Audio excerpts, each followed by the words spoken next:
So, very good afternoon, all of you. And I'm waiting for my slides to come on. That's me! Woo!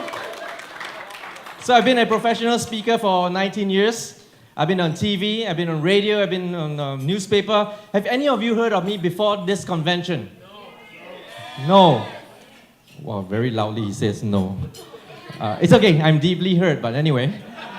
If you want to know more about me, just go to my website, christianchua.com. Don't Google my name, Christian Chua. Because if you Google Christian Chua, it goes to a website called Chua Chu Kang Christian Cemetery. That's a place in Singapore. So I am a body language expert, and during the Trump and Hillary election, I was invited by my national TV to give a live commentary that was watched by 50 million people. And subsequently, when Trump met Kim in Singapore, I was approached by 9 TV stations. I only obliged 7 because I just couldn't stretch myself too thin. So thank you for your applause. And so I wanted to be a cover of a magazine. I have not. So there's this magazine in Singapore called August, and the best looking guy of the month goes up there. So I submitted my photo. I was instantly rejected. And they asked me if I mind if they give me another magazine. I said, will it be in the front cover? Then they said, yeah. I said, okay, any magazine. And they gave me a Hungry Ghost Festival magazine called 7 Months. Okay, that's just a joke. So today, would you like to learn how to read people's minds, like your event organizer? They say no budget, but they actually have a budget. Would you like to know how much they have in their head? Yeah, because for body language, you can hear what they are not saying. That's cool, yeah? So, first of all, research says that 7% spoken words, 38% you give an impression in your tone and voice, 55% on body language. So, which is important? Body language? Why not just take it all? Right? So, if you hear the spoken words, you hear the rhythm, you hear the tone of voice, and you also look at body language, you get all the information. You know, a lawyer, he only wants a yes or no answer. Answer me. Did you murder the girl? Yes or no? Straight answer. Yes or no? In body language, we want to hear the hesitation. The hesitation, the tone of voice. I didn't do it. That's important to us. Okay? So recently, when when Moon met Kim, do you recall this picture? The historical meeting between the North and South leader. You see, the South leader gave a one-hand handshake. The North leader gave a double-hand handshake. If I could paraphrase the picture, it sounded like, I am so excited and I really am dying to make friends. And could you just help me to be part of the community, the world community? And I don't want to be a villain anymore. Okay? And now there's this second picture. I didn't do an analysis until I saw some analysis on YouTube, which I thought was a bit wrong. They said, the leaders now are becoming a bit effeminate. They're holding hands. And they took Trump and Macron holding hands and a few more pictures, and they put them all together and said, the world leaders are becoming more effeminate. No, you need to take something into consideration, and that's called a conversation. So I did a bit more research, and they were speaking Korean, of course, and the conversation went something like that. The South Korean said, so nice to meet you, and the North Korean said, we've lost a lot of time together. Let's not go back to where we used to be. And then this is the part, the South Korean leader asked, now that you're in the South, when can I go to the North? That was the conversation. And instantly, spontaneously, he said, now, right now. And he brought him over with the hand. That was important. That's critical. And from there, I built on my continuous analysis, and I think this guy is quite serious about dismantling his nuclear plants, and I want to be a normal nation. That's my prediction. Okay? So I'm going to talk about body language today for speakers, and it's only about 30 minutes long. But I assure you, if you attend my 8-hour workshop, whole day on body language, on the 8th hour, you will become paranoid. So I want to, first of all, thank you for inviting me to your country. Indeed, it has the best beaches in the world. Sorry, Lindsay. And he talked about smiling. Jonathan talked about smiling. So I want to talk to you about this incident I had. I didn't plan to, but I thought this was a good story. I was invited by an insurance company to speak in Bangkok one year. And I didn't have to attend in the morning session. So I was at the breakfast alone, and the whole place was empty. After which, when the session was over and all the agents came out to have breakfast, it started to become quite full, which means people are going to share a table. So here came this guy, and I was sitting at my table, and there was an empty seat on this side, and he came and he said this, "Excuse me, is this seat taken?" And I gave my biggest smile, and I said, "No, please, let me have the pleasure of having your company for breakfast." He did this. He did this. Literally giving me the cold shoulder. I'm human. I feel offended. But you know what? I'm a people magnet. And I'm an influencer. I'm going to make him happy rather than he make me unhappy. So I began talking to him. And I said, "Are you one of the agents?" And he answered, one-word answer, "No." One-word answer means he is not willing to engage. I keep asking him. I said, "So are you from the other seminar?" And he said, "Yep." One-word answer. And I said, "What's your seminar all about?" "Human rights."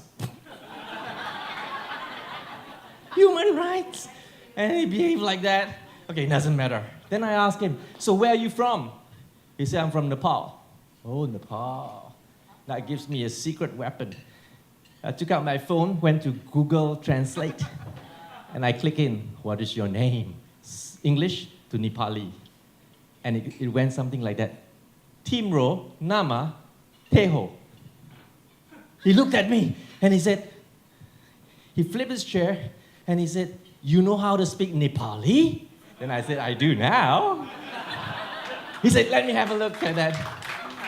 And he said, "Wow, Google Translate, and it has my native language. And you're asking me, what's my name?" "Hi, my name's Ramesh. Nice to meet you." I said, "Hi, I'm Christian Chua." He said, "What do you do for a living?" I said, "I'm a body language expert, and I can help police catch thieves anytime, easily." And he said, "Wow, do you know who I am?" I'm like, "Duh, you didn't even say anything." "Who are you, Spider-Man?" And he said, "I'm the Perm Secretary to the Minister of Home Affairs of Nepal. And all the policemen in Nepal is under my charge. And I'm happy to invite you to Nepal to give a talk to them." So easy. We're talking about networking skills. So cool. Okay, so smile and be committed to influence others. So how do you spot a tell during a meeting? So you saw the three panelists. They have different price range, and you do not know how much to quote. For the young speakers, they ask me, how much should I quote? I always tell them, whatever the client can afford. Why? Because instead of enriching your bank account, enrich your branding first. Okay, go out there, get as much experience. But for the rest of us and you guys who want to maximize the fee structure, first of all, this is a neutral position. If the client's really interested, he leans forward. Why?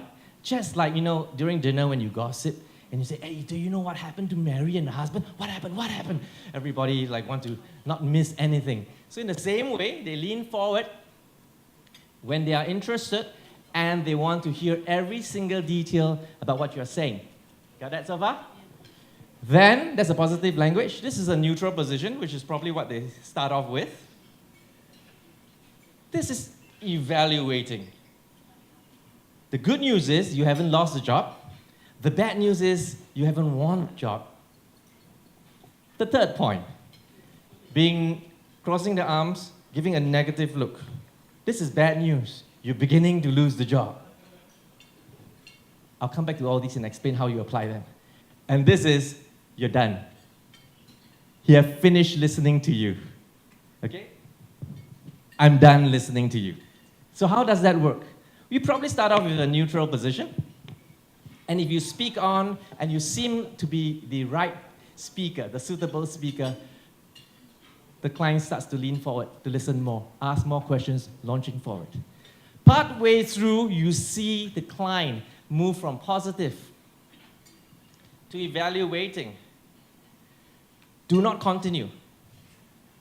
Replay backwards. What was the last statement you said that fed his mind, change his emotion, and make it show physically? So you said something, change his positive behavior to, oh, that wouldn't work. So what could it be? It could be anything. So hypothetically, just let me give you an example. You said something like, well, this is my fees, but I always travel on business class. And he goes, oh no, that would be a problem. You understand what I'm talking about? So when you see that, you stop and you say, would that be a problem? I just mentioned I had business class. You say, you know our company's policy, only the C-suite level travels by business, speakers and all the rest travel by economy. Then you know how to counter. You say, okay, then my fees will be slightly adjusted. Give me a economy class ticket and I'll do my own upgrade. Then you get by that. Cool? Then there's this negative part. Okay? So again, when the guy is positive, you said something to trigger it to become negative. And when I said negative, it means the facial expression shows negativity. Because folding the arms alone doesn't make him negative. There are three readings. Folding of arms could be, I'm cold. So those of you who are directly under the air condition, you might be doing this. Number two, if you are seated today in the theater style without a table, and you do not have armrests, after a few hours, your shoulders get tired, and you might fold your arms. The third reading is negative, and it usually comes with the facial expression. Twisted smile, suck in lips, frown, okay? So when you see something like that negative, you go back and you ask, what did I just say? And you may have said something like, well, I need a 100% upfront payment. And he goes, no, that would be a problem. But he's not saying it. He's just showing it. So you go back and you ask again, I just said I need a 100% upfront, is that a problem? You said, you know, ours is an MNC, I'm a regional office, I need the check to be signed by head office in the United States, and then the check, then can you take a 30-day credit? Oh, sure, of course. Okay, then no problem, let's carry on. You see that? So just by using this technique, you can counter a lot of landmines and road humps that you come across. Now this last one is, he heard your terms, he heard what you have to propose, and he goes, this is not the speaker, this is not the one. And you keep pitching, and he just, okay. So then if there's anything, I'll let you know. He'll tell you that you're gone, okay? Because he's decided not to give you the job. When you see this, you immediately, in emergency, break the glass. You have seen that the thing? In emergency, break the glass. This is a time where you press the emergency button and you said, Mr. Speaker, what is it that would make, what is it that will make you hire me? Ask very straight, direct, critical question. What is it that will make you hire me? What can I do to make this deal sweeter? And it could be anything. It could be, well, your fees is 30% higher than what we expected. Could be, oh, we need a translator because half the crowd is in Chinese. Oh, I have a translator and no extra charge. Whatever. Okay, so but when he comes to this position, you are done. You're gone. So make sure you do not walk out of the room when the person is in this position. Understand so far? Okay, good. Volume, please. I just want to ask you like some Louder. questions. For example, do you think Louder. like my pink hair is nice? Okay, so I'm going to play this video again. So this is the blogger from Singapore. She's a bit controversial, but never mind. So I spent 30 minutes teaching her on body language, and then we went out to meet this first person. So the question she's going to ask, in case you don't understand our Singlish, which is terrible, broken English, what she's saying is, I have pink hair, do you like my pink hair? Okay, so if you like the pink hair, now we take into context, this girl's pretty popular, and her videos will have at least 60,000 hits. The one that I'm on, this one, has 180,000 hits. So you need to understand there's a context, there's a camera pointing at this guy, and what he says can have an impact on himself. So if he likes the pink hair, he will say, I like it. No issue. Right? Chris, do you like the workshop so far? You like my presentation? She goes, her eyes open, and she goes like that, very instantaneously. Okay, so I'm going to share with you how we're going to read this. So I play it again. What's your name? Oh, Austin? Okay, Austin. Listen. Okay, I just want to ask you like some questions. For example, do you think like my pink hair is nice? It's how to say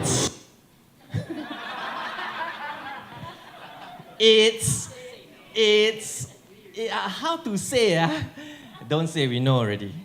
Okay, why? Because if it's nice, we just say it's nice. And if it's not nice, I need to think of a tactful answer. That's why he took some time. Okay, so we listen to what he answered. What he actually said, huh? What's your name? Oh, Austin? Okay, Austin. Yeah. Okay, I just want to ask you like some questions. For example, do you think like my pink hair is nice? It's how to say it's very striking. It's striking! He doesn't understand the question. It's like asking you guys, do you like durians? Oh, it has a lot of thorns. We're asking you whether you like, and you tell me there's a lot of thorns. That's called an evasive answer. Why? Because can I not tell you the truth that I don't like your pink hair? So I will say something like, oh, it's striking, it's very bright, things like that, okay? Eventually, he said, It's how to say it's very striking. Okay. And I would say it's attractive on you. he said it's attractive on you. So if you have selective hearing, you said, there, he likes it. He said it's attractive on me. That's selective hearing. You need to understand, liars take time to lie.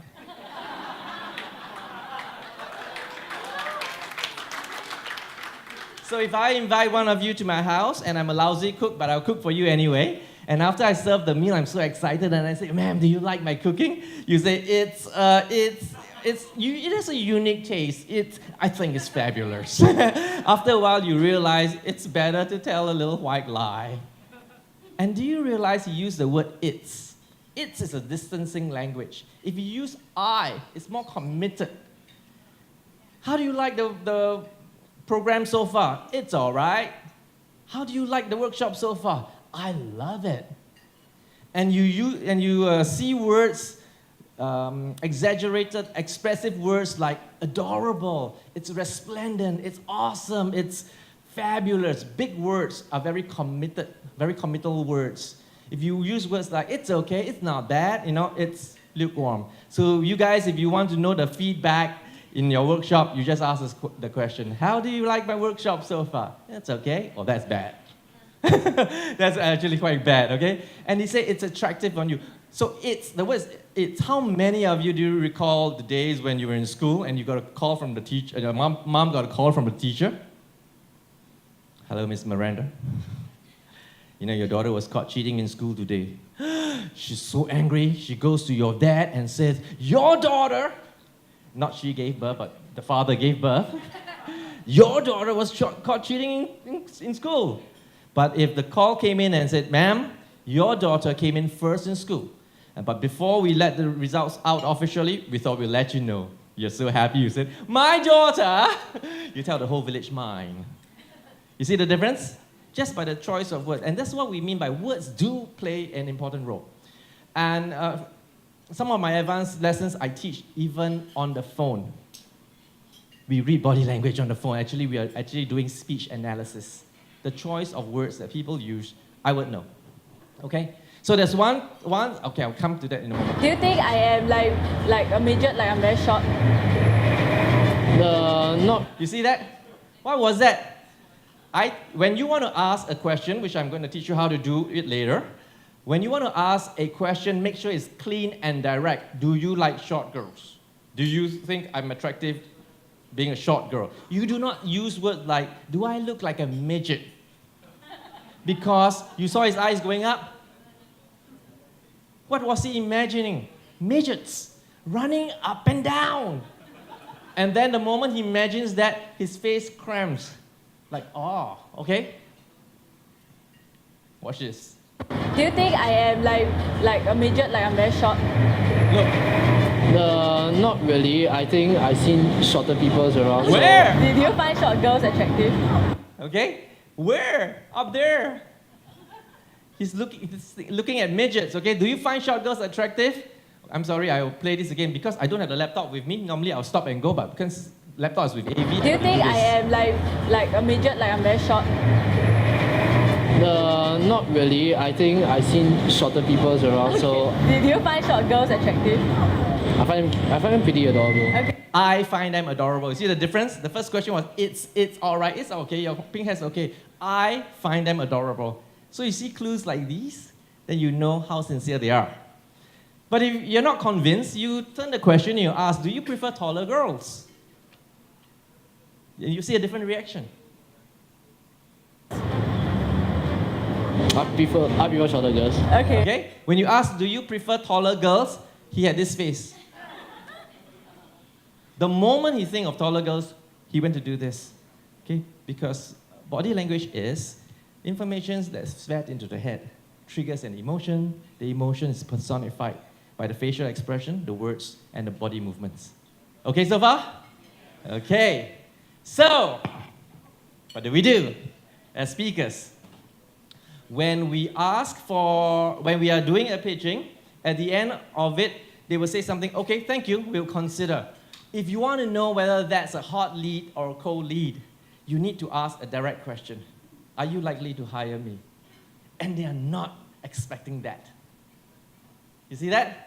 So you ask the speaker, the client, are you likely to hire me? And they go, this type of stuff we need to vet through 3 speakers. I'm seeing another 2 more speakers. You got very low chance.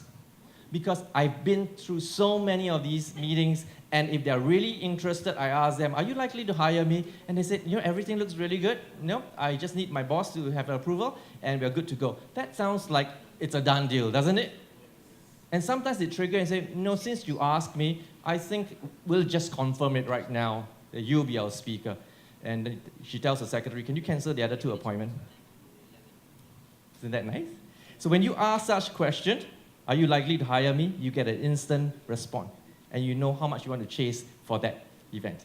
So one of the speakers earlier on said, Tim said, how many of you are actually frustrated that you send your contacts to the event organizer because they ask you for your profile, and after that they don't respond? So recently I just had one, but we didn't talk about price first. So the moment they said, we're going to have this Skype call and everything, I said, let me tell you what my fee level is, because I wasn't ready to compromise.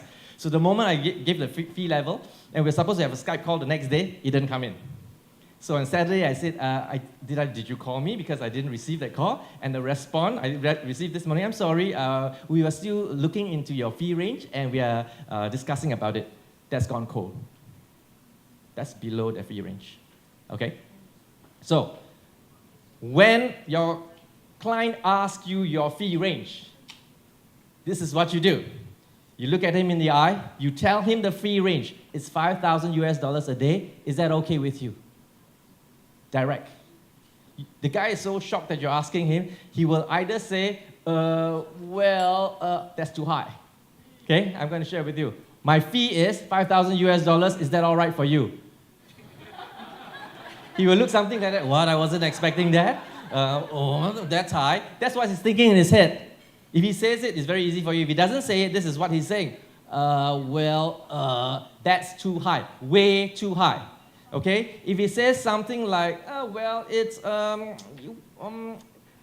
he's muttering something, but not a strong no, I'm shocked. It's like, slightly too high. Just slightly too high. We're talking about 10 to 20%. I don't have the time today because it's 30 minutes. I've done this in front of thousands of people. I asked a stranger, I said, think of a fee range that you're going to hire me. Okay? And then he started asking me, okay, on this date, I want to hire Christian Chua. Then I asked back, this is my fee. Is that all right with you? And the person's response, I immediately guessed, 8,000 is in your head. He said, yes. I get it right all the time. Plus, minus, maybe $500. I'll get it. 8,005? 8,000? That's what you had in your head? 4,000? 3,000? And you got it, okay? So, how many seconds do I have left? 5 minutes, very good. So I had one call coming in once, and they said, Christian, we would just like you to do a lunchtime talk. And I think, corporate lunchtime talk, That's not high budget, is it? How many people? Is it 20 people? Oh, 20 people can't be a lot. So I quote a, let's say this figurative speech, just for mathematics. I say 1,500 Singapore dollars. She immediately said, yeah, okay, yeah, that's absolutely fine. I said, crap, that's too low. I quoted too low. I know it was too low. And I said, how many people do you have in your organization? And she said, 120. And I said, only 20 people are coming? Why not we do 2 runs? And she said, yeah, okay, that sounds good. Good, yeah, 2 runs. Still too low. And I said, how long are you giving me? She said, 1 hour. And I said, 1 hour? I can't cover body language in 1 hour. How about we do part 1 and part 2? And then we do 2 runs. Altogether 4 runs. So it's 1,500, 1,500, 1,500, 6,000. And she said, yeah, perfect. And that's it. I've taken the entire lot. Sorry, guys. But I managed to know what her budget was, and I totally suck it all up. Sounds good? Okay. So if the person say, okay, sure, perfect, you are already spot on. You have already quoted exactly at that. I thought looked so frightened. Now Christian is revealing all our secrets, yeah? Exactly that, huh? Okay. So can you hire me to counter that? Huh? I teach you how to bully the speakers.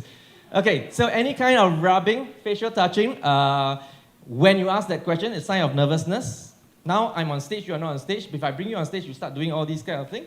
Okay, it's psychological that if you're nervous, you want to fight or flight, and if you don't, the energy is bottled up, you start rubbing and scratching and doing all kinds of unnecessary movement. This is self-comforting. You ask a question, how's your family? Yeah, family is fine, but they are rubbing and self-comforting each other, the family is not fine. I picked up a lot of this. Shirley Taylor, are you in the house? Do you recall one association meeting when you came and you said, hello, darling, hello, everyone? And I said, Shirley, what's the matter with you? And she said, nothing. And I said, Shirley, what's the matter with you? She said, damn, you're good. Cookie's dying. Do you remember that one? She was smiling to everyone, and I picked it up that something was bothering her. Her cat was dying. Okay? So finally, I think I want to do this slide. You know this mirroring thing? Have you heard about this mirroring thing? Your client leans backwards, you lean backwards, your client leans forward, you lean forward? Yeah. You heard of that?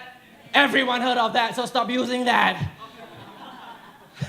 It's a 20-over-year-old technique, okay? So people, HR know that, yeah? And we read that in the books 20 years ago. So now you don't, that's called mimicking. What I like you to mirror is mirror the personality, not the movement. So when you open the doors, American guys say, hello, Chris, come right in. Nice to see you, high five. Oh, like a drink, coffee, a beer. Oh, if you're having a beer, let's have one, Budweiser, yeah.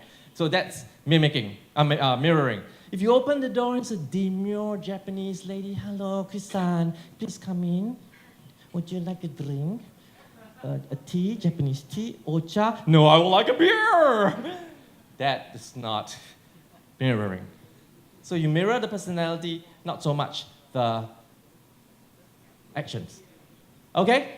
So with that, I think my time is up. And my parting words is, if you have nothing to hide, I have nothing to read. Thank you very much. All right, thank you very much, Mr. Christian Chua.